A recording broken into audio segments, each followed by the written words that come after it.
गुरुर्विष्णुर्गुरुदेवो महेश्वरः गुरुसाक्षात् परब्रह्म तस्मै श्रीगुरवे नमः। शुक्लाम्बरधरं विष्णुं शशिवर्णं चतुर्भुजं प्रसन्नवदनं ध्यायेत् सर्वविघ्नोपशान्तये। सरस्वती नमस्तुभ्यं वरदे कामरूपिणि विद्यारम्भं करिष्यामि सिद्धिर्भवतु मे सदा। श्रीविष्णुसहस्रनामस्तोत्रम्। व्यासं वसिष्ठनप्तारं शक्तेः पौत्रमकल्मषं पराशरात्मजं वन्दे शुकतातं तपोनिधिं। व्यासाय विष्णुरूपाय व्यासरूपाय विष्णवे नमो वै ब्रह्मनिधये वासिष्ठाय नमो नमः। अविकाराय शुद्धाय नित्याय परमात्मने सदैकरूपरूपाय विष्णवे सर्वजिष्णवे यस्य स्मरणमात्रेण जन्म संसारबन्धनात् विमुच्यते। नमस्तस्मै विष्णवे प्रभविष्णवे। ॐ नमो विष्णवे प्रभविष्णवे। श्रीवैशम्पायन उवाच श्रुत्वा धर्मानशेषेण पावनानि च सर्वशः युधिष्ठिरः शान्तनवं पुनरेवाभ्यभाषत। युधिष्ठिर उवाच किमेकं दैवतं लोके किं वाप्येकं परायणं स्तुवन्तः कं कमर्चन्तः प्राप्नुयुर्मानवा शुभम्। को धर्म सर्वधर्माणां भवतः परमो मतः किं जपन्मुच्यते जन्तुर्जन्म संसारबन्धनात्। श्रीभीष्म उवाच जगत्प्रभुं देवदेवम् अनन्तं पुरुषोत्तमं स्तुवन्नाम सहस्रेण पुरुषः सततोऽधिकः। तमेव चार्चयन् नित्यं भक्त्या पुरुषमव्ययम् ध्यायन् स्तुवन्नमस्यन् च यजमानस्तमेव च। अनादिनिधनं विष्णुं सर्वलोकमहेश्वरं लोकाध्यक्षं स्तुवन्नित्यं सर्वदुःखादिगो भवेत्। ब्रह्मण्यं सर्वधर्मज्ञं लोकानां कीर्तिवर्धनं लोकनाथं महद्भूतं सर्वभूतभवोद्भवम्। एष मे सर्वधर्माणां धर्मोऽधिकतमो मतः यद्भक्त्या पुण्डरीकाक्षं स्तवैरचेन्नरः सदा। परमं यो महत्तेजः परमं यो महत्तपः परमं यो महद्ब्रह्म परमं यः परायणं पवित्राणां पवित्रं यो मङ्गलानां च मङ्गलं दैवतं देवतानां च भूतानां यो व्ययः पिता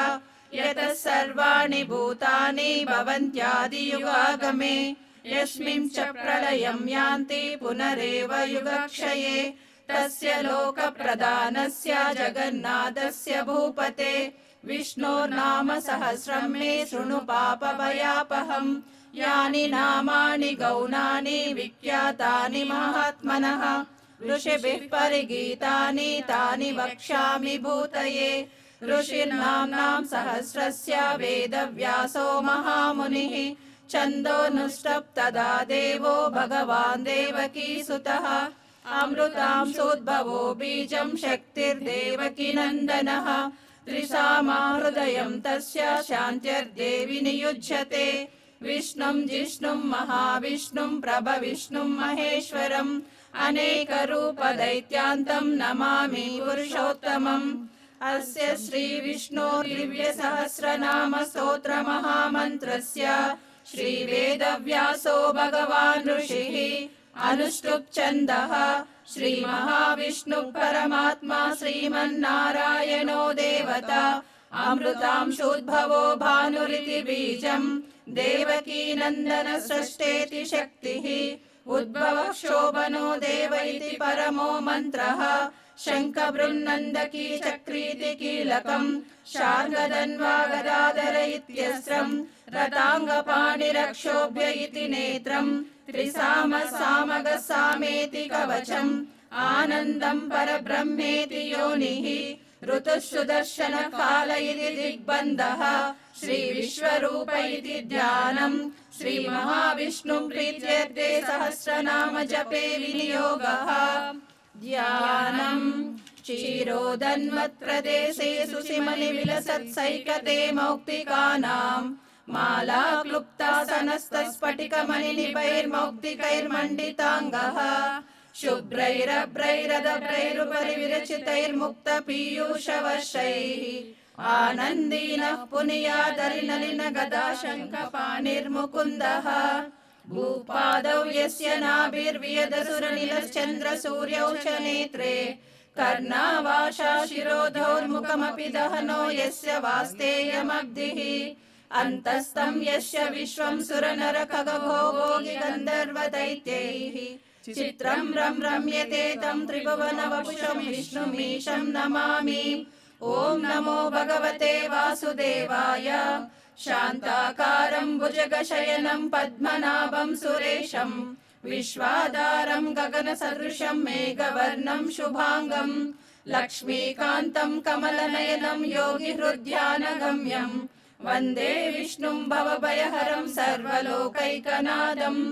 मेघश्यामं पीतकौशेयवासं श्रीवत्साङ्गं कौस्तुभोद्भासिताङ्गं पुण्योपेतं पुण्डरीकायताक्षं विष्णुं वन्दे सर्वलोकैकनाथं नमः समस्तभूतानाम् आदिभूताय भूभृते अनेकरूपरूपाय विष्णवे प्रभविष्णवे शशङ्खचक्रं सकिरीटकुण्डलं सपीतवस्त्रं सरसीरुहेक्षणं सहारवक्षस्थलशोभिकौस्तुभं नमामि विष्णुं शिरसा चतुर्भुजं छायायां पारिजातस्य हेमसिंहासनोपरि आसीनमम्बुदश्याममायताक्षमलं कृतं चन्द्राननं चतुर्बाहुं श्रीवत्साङ्कितवक्षसं रुक्मिणी सत्यभामाभ्यां सहितं कृष्णमाश्रये।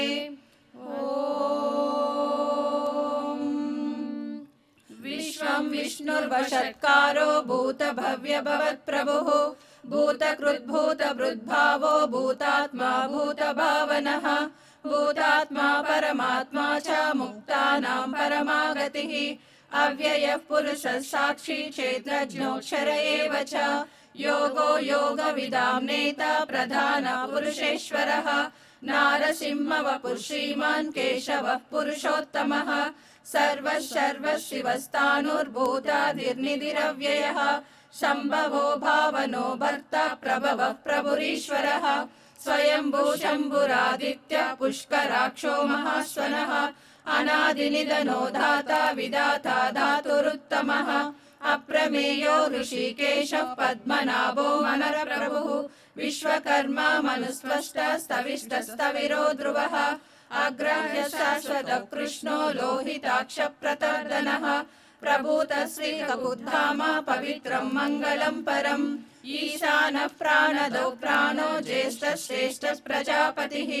हिरण्यगर्भो भूगर्भो माधवो मधुसूदनः ईश्वरो विक्रमी धन्वी मेधावी विक्रमक्रमः अनुत्तमो दुरादर्श कृतज्ञः कृतिरात्मवान् सुरेश शरणं शर्मा विश्वरेत प्रजाभवः अह संवत्सरो व्याल प्रत्ययः सर्वदर्शनः अजः सर्वेश्वर सिद्धः सिद्धिः सर्वादिरच्युतः वृषा कपिलमेयात्मा सर्वयोग विनिश्रुतः वसुर्वसुमना सत्यः समात्मा संमितः समः अमोघः पुण्डरीकाक्षो वृषकर्मा वृषाकृतिः रुद्रो बहुशिरा बभ्रुर्विश्वयोनिः शुचिस्रवाः अमृतः शाश्वतस्तानुर्वरारोहो महातपाः सर्वगः सर्वविद्भानुर्विश्वस्केनो जनार्दनः वेदो वेदविदव्यङ्गो वेदाङ्गो वेदवित्कविः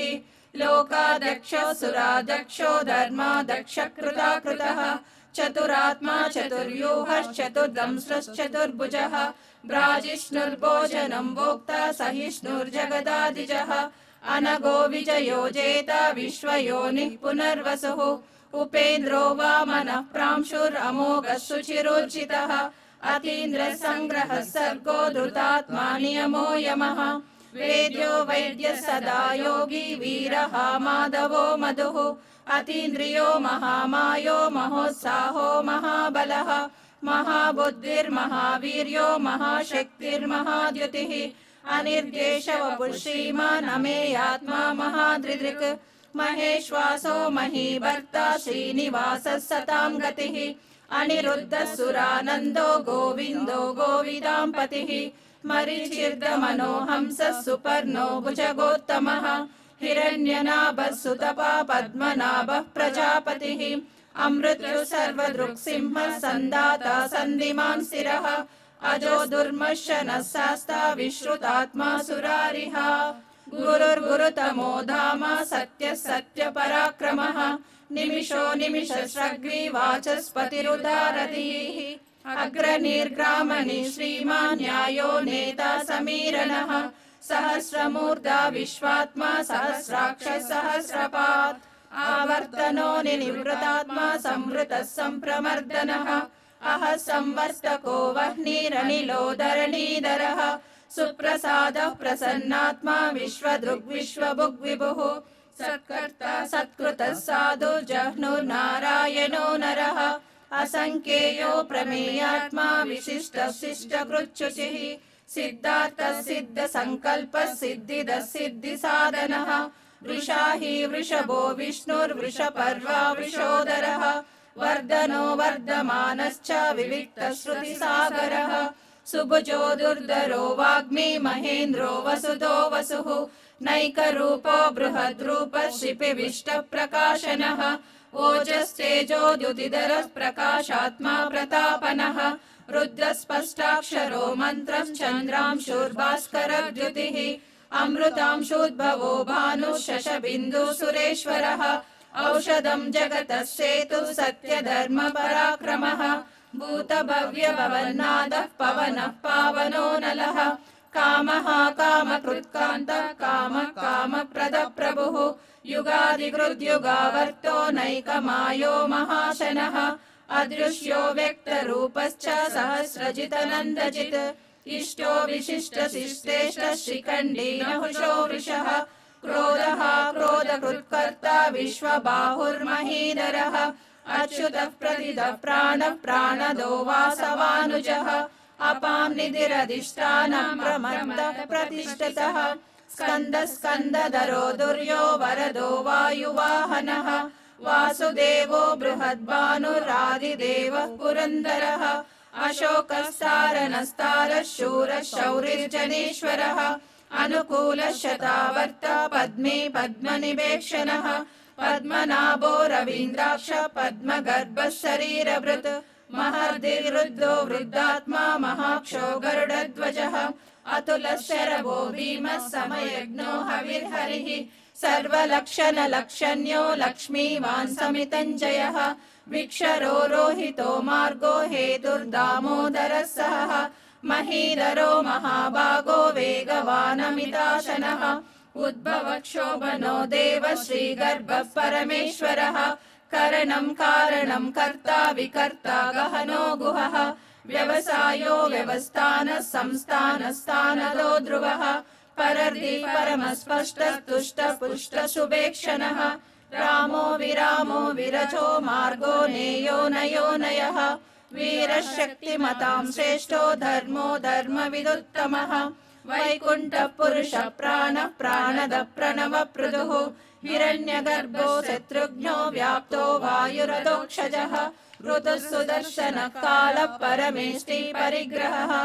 उग्रसंवत्सरो दक्षो विश्रामो विश्वदक्षिणः विस्तारस्तावरस्ताणुः प्रमाणं बीजमव्ययम् अर्थो नर्थो महाकोशो महाभोगो महाधनः अनिर्विण्णस्तविष्टो भूर्धर्मयूपो महामतः नक्षत्रनेमिर्नक्षत्री क्षमः क्षामसमीहनः यज्ञयुज्यो महेजश्च क्रतुसत्रं सतां गतिः सर्वदर्शी विमुक्तात्मा सर्वज्ञो ज्ञानमुत्तमम् सुव्रतः सुमुखः सूक्ष्मः सुघोषः सुखदः सुहृत् मनोहरो जितक्रोधो वीरबाहुर्विदारणः स्वापनः स्ववसो व्यापी नैकात्मा नैककर्मकृत् वत्सरो वत्सलो वत्सी रत्नगर्भोदनेश्वरः धर्मगुप्धर्मकृद्धर्मी सदसक्षरमक्षरम् अविज्ञाता सहस्रांशुर्विदाता कृतलक्षणः गभस्तनेमि सत्त्वस्थः सिंहो भूतमहेश्वरः आदिदेवो महादेवो देवेशो देवभृद्गुरुः उत्तरो गोपतिर्गोप्ता ज्ञानगम्य पुरातनः शरीरभूतभृद्भोक्ता कपीन्द्रो भूरि दक्षिणः सोमपो मृतपः सोमः पुरुजित्पुरुषोत्तमः विनयो जय सत्यसन्धो दाशार्हः सात्वतां पतिः जीवो विनयिता साक्षी मुकुन्दो मितविक्रमः अम्बो निधिरनन्तात्मा महोदधिशयोऽन्तकः अजो महर्ष स्वभावयोजिता मित्रप्रमोदनः आनन्दो नन्दनो नन्दः सत्यधर्मा त्रिविक्रमः महर्षि कपिलाचार्य कृतज्ञो मेदिनीपतिः त्रिपदश्रीदशाध्यक्षो महाशृङ्गकृतान्तकृत् महावराहो गोविन्दः शुषेण कनकाङ्गदी गुह्यो गभीरो गहनो गुप्तश्चक्रगदाधरः वेदस्वाङ्गोजितः कृष्णो दृढसङ्कर्षणोच्युतः वरुणो वारुणो वृक्षः पुष्कराक्षो महामनाः भगवान् भगहानन्दी वनमाली हलायुधः आदित्यो ज्योतिरादित्यः सहिष्णुर्गतिसत्तमः सुधन्वा खण्डपरशुर्दारुणो द्रविणप्रदः दिवि स्पृक् सर्वदृग्व्यासो वाचस्पतिरयो निजः त्रिसामा सामगः सामा निर्वाणं भेषजं विशक् सन्न्यासकृच्छमशान्तो निष्ठा शान्तिपरायणम् शुभाङ्गः शान्तिदस्रष्टा कुमुदः कुवलेशयः गोहितो गोपतिर्गोप्ता वृषभाक्षो वृषप्रियः अनिवर्ती निवृतात्मा संक्षेप्तः क्षेमकृच्छिवः श्रीवत्सवक्षा श्रीवासः श्रीपतिः श्रीमताम्बरः श्रीधः श्रीशः श्रीनिवासः श्रीनिधिः श्रीविभावनः श्रीधर श्रीकर श्रेयः श्रीमान् लोकत्रयाश्रयः स्वक्षस्वङ्गः शतानन्दो नन्दिर्ज्योतिर्गणेश्वरः विजितात्मा विधेयात्मा सत्कीर्ति छिन्न संशयः उदीर्ण सर्वतः चक्षु अनीशः शाश्वतः स्थिरः भूषयो भूषणो भूतिर्विशोकः शोकनाशनः अर्चिष्मानर्चितः कुम्भो विशुद्धात्मा विशोधनः अनिरुद्धो प्रतिरतः प्रद्युम्नो मितविक्रमः कालनेमिनिः वीरः शौरिः शूरजनेश्वरः त्रिलोकात्मा त्रिलोकेशः केशवः केशिहा हरिः कामदेवः कामपालः कामी कान्तकृतागमः अनिर्देशवपुर्विष्णुर्वीरो नन्दो धनञ्जयः ब्रह्मण्यो ब्रह्मकृद्ब्रह्मा ब्रह्म ब्रह्म विवर्धनः ब्रह्मविद् ब्राह्मणो ब्रह्मी ब्रह्मज्ञो ब्राह्मणप्रियः महाक्रमो महाकर्मा महातेजा महोरगः महाक्रतुर्महायज्वा महायज्ञो महाहविः स्तव्यस्तव प्रियस्तोत्रं स्तुतिस्तोतारणप्रियः पूर्णः पुरायिता पुण्यः पुण्यकीर्तिरनामयः मनोजवस्थितकरो वसुरेता वसुप्रदः वसुप्रदो वासुदेवो वसुर्वसुमना हविः सद्गतिः सत्कृतिः सत्ता सद्भूतिः सत्परायणः सूरसेनो यदुश्रेष्ठः सन्निवासः सुयामुनः भूतावासो वासुदेवः सर्वासु निलयो नलः दर्पः दर्पदो दृप्तो दुर्धरो तापराजितः विश्वमूर्तिर्महामूर्तिर्दीप्तमूर्तिरमूर्तिमान् अनेकमूर्तिरव्यक्तः शतमूर्तिः शताननः एको नैकः सवकं किं यत्तत्पदमनुत्तमम् लोकबन्धुर्लोकनाथो माधवो भक्तवत्सलः सुवर्णवर्णो हेमाङ्गो वराङ्गश्चन्दनाङ्गदी वीरः विषमः शून्यो घृताशीरश्चलश्चलः अमानीमानदो मान्यो लोकस्वामी त्रिलोकदृक् सुमेधा मेधजो धन्यः सत्यमेधाधराधरः तेजो वृषो द्युतिधरः सर्वसहस्रभृताम्बरः प्रग्रहो निग्रहो व्यग्रो नैकशृङ्गो गदाग्रजः चतुर्मूर्तिश्चतुर्बाहुश्चतुर्व्यूहश्चतुर्गतिः चतुरात्मा चतुर्भावः चतुर्वेदविदेकपात् समावर्तो निवृतात्मा दुर्जयो दुरतिक्रमः दुर्लभो दुर्गमो दुर्गो दुरावासो दुरारिहा शुभाङ्गो लोकशारङ्गः सुतन्तुः सन्तुवर्धनः इन्द्रकर्मा महाकर्मा कृतकर्मा कृतागमः उद्भवः सुन्दरः सुन्दो रत्ननाभः सुलोचनः अर्को वाजसनः शृङ्गी जयन्तः सर्वविजयी सुवर्णबिन्दुरक्षोभ्यः सर्ववागीश्वरेश्वरः महाह्रदो महागर्तो महाभूतो महानिधिः कुमुदः कुन्दरः कुन्दः पर्जन्यः पावनो निलः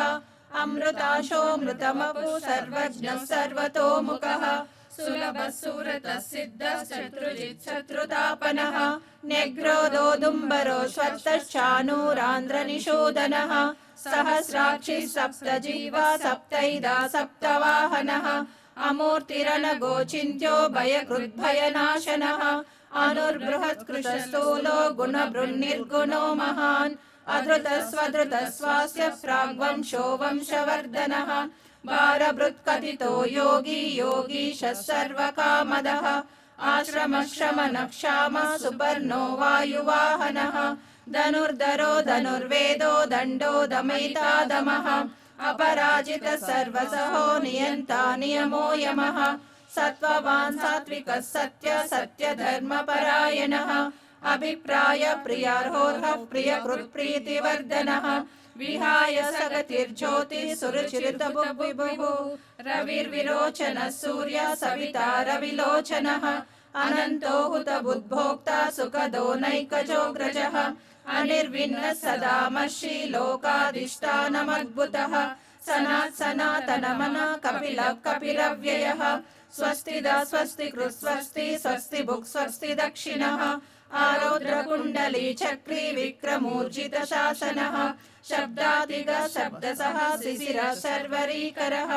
अक्रूरपेशलो दक्षो दक्षिणक्षमिनाम्बरः विद्वत्तमो वीतभयः पुण्यश्रवणकीर्तनः उत्तारणो दुष्कृतिः पुण्यो दुःस्वप्ननाशनः वीरः रक्षणः सन्तो जीवनः पर्यवस्थितः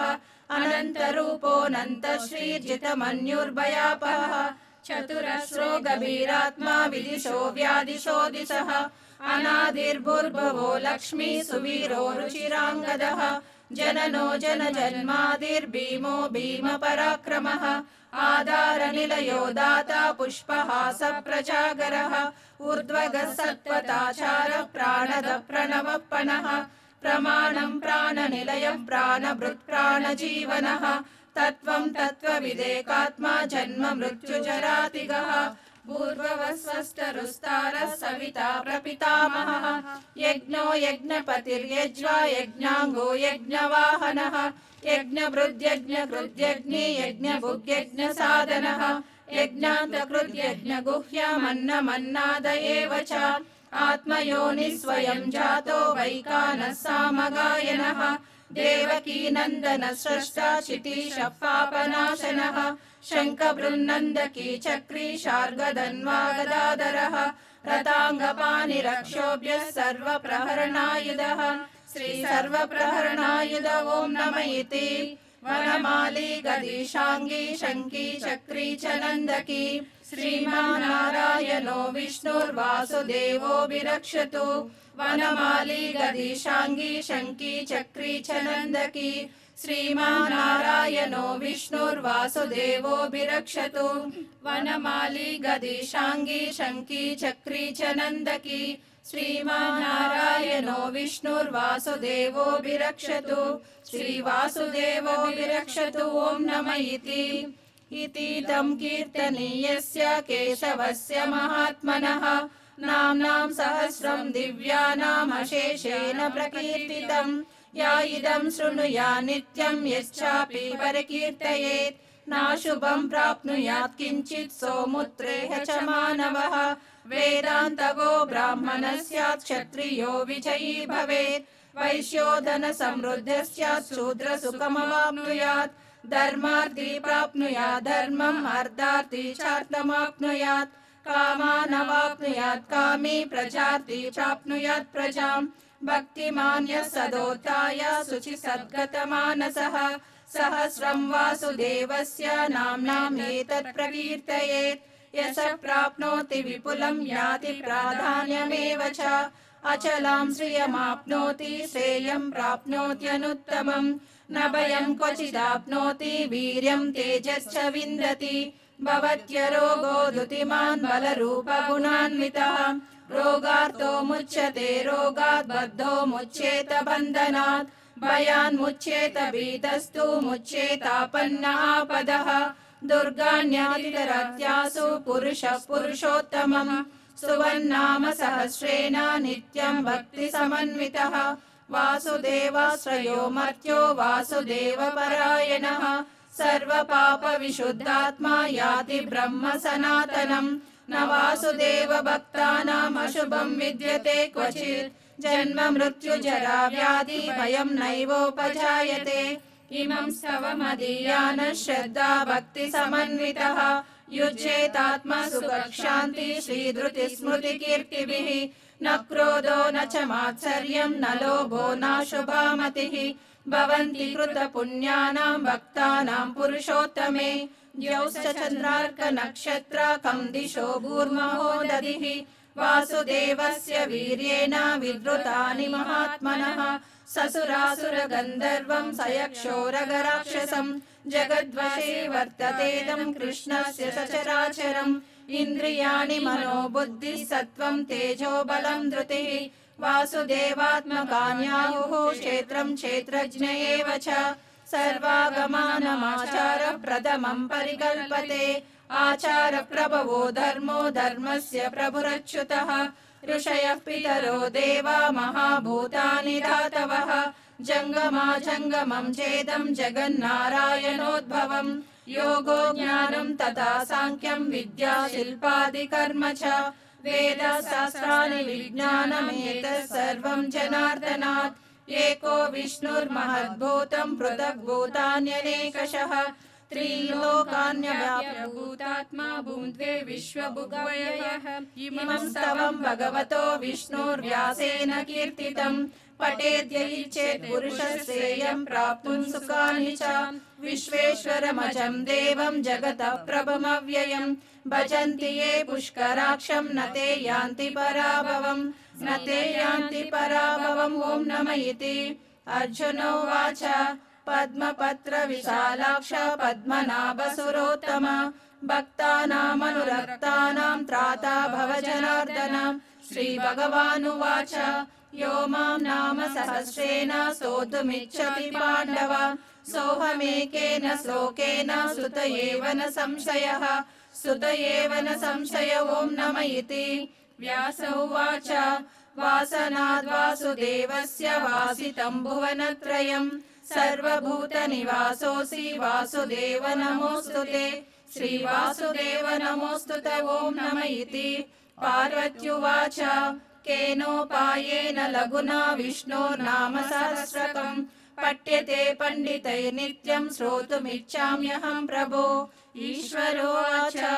श्रीराम राम रामेति रमे रामे मनोरमे सहस्रनाम तत्तुल्यं राम नाम वरानने श्रीराम राम रामेति रमे रामे मनोरमे सहस्रनाम तत्तुल्यं राम नाम वरानने श्रीराम राम रामेति रमे रामे मनोरमे सहस्रनाम तत्तुल्यं राम नाम वरानने श्रीराम नाम वरानन ॐ नमः इति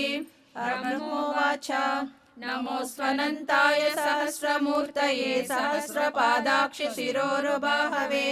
सहस्रनाम्ने पुरुषाय शाश्वते सहस्रकोटियुगधारिणे नमः सहस्रकोटियुगधारिणे ॐ नमः इति सञ्जयोवाच यत्र योगेश्वर कृष्णो यत्र पार्थो धनुर्धरः तत्र श्रीविजयो भूतिर्ध्रुवा नीतिर्मतिर्मम श्रीभगवानुवाच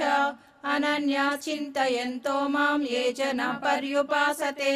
तेषां नित्याभियुक्तानां योगक्षेमं वहाम्यहम् परित्राणाय साधूनां विनाशाय च दुष्कृतां धर्म संस्थापनार्थाय सम्भवामि युगे युगे आर्ता विषण्णासिता च भीता घोरेषु व्याधिषु वर्तमानाः